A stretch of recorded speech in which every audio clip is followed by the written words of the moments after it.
Welcome. This is David Boles, Human Meme. Today's topic, faith. 10-sentence stories. In the Faith series of 10-sentence stories, published in David Boles' blogs at bolesblogs.com, we learn what we believe binds us.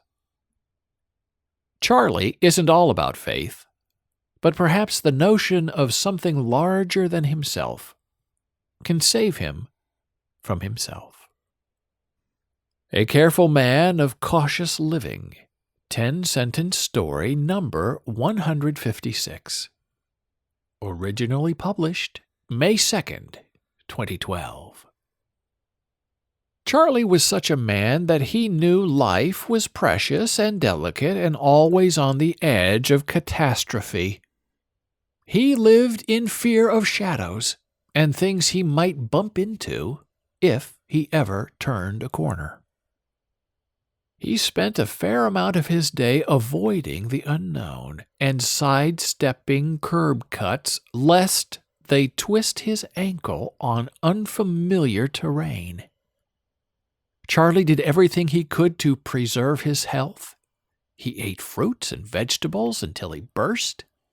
He swallowed vitamins by the barrelful. He visited a doctor every day of the week in the holy effort of preventative medicine. And yet all this careful living left Charlie feeling empty inside, and anxious, and doomed. He couldn't find a way out of the suffocating feeling that overtook him every time he dared to close his eyes at night. One day, Charlie, standing on the sidewalk too near a corner, was bumped into by the most beautiful and ravishing woman he'd ever seen. Charlie stammered an apology and felt the bite of life nibbling the pounding heart inside his swelling chest. "Sorry," she said, and as she passed by, he could smell the lilac in her hair conditioner and the aroma of stale, burning tobacco on her coat. Charlie nodded to her, even though her fading back was to him, and he smiled for the first time since he could remember. And he thought, tomorrow will be better, because there might just be a healthy surprise around the next corner. In our next story, everyone needs help promoting their brand, even God himself. God and His Public Relations Problem, 10-sentence story number 163. Published August 29, 2012. God realized he had a PR problem. Satan was more popular and more powerful, and he didn't know why. Oh, the empirical evidence was everywhere and in every dell and along every peaked street. The world was in trouble, but God had a belief problem. Some liked him, some didn't. Should he punish the believers and save the unrepentant? Or was it better to reward the faithful and anger the pagan? God realized that ever since the New Testament, his vanity in the world had diminished. And so he decided to make a change for the good by becoming more like his old badass self. And so he decided to taketh back his power from Satan and taketh full credit for putting fear back into the world with more guns and additional shootings and more weather uprisings, all attuned with trembling and fear of eternal damnation. He hoped. The end is nigh, God sighed.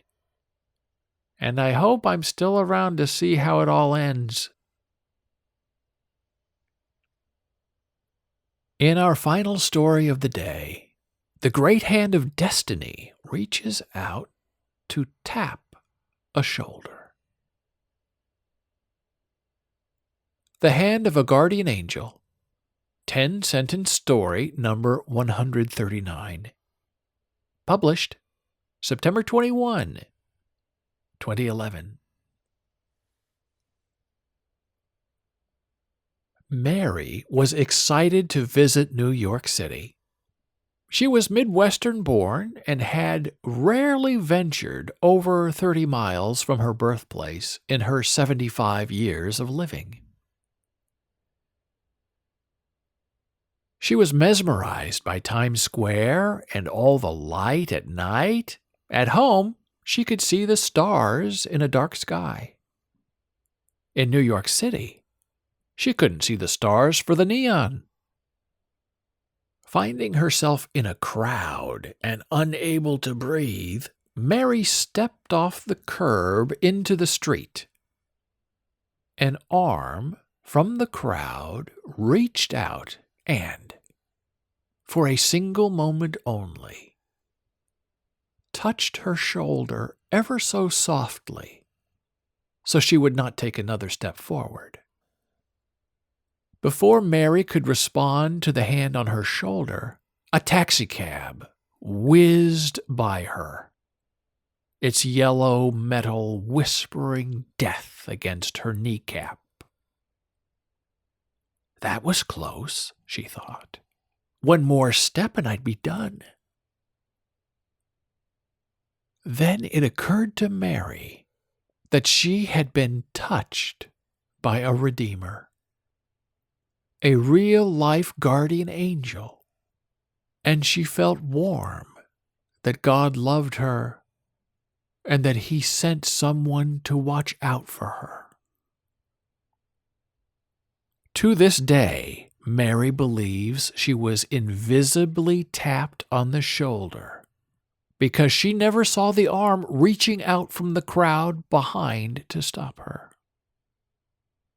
For those of us who were with Mary that day, we were all witness to the anonymous long arm of the Lord finding her and saving her with His fingertips.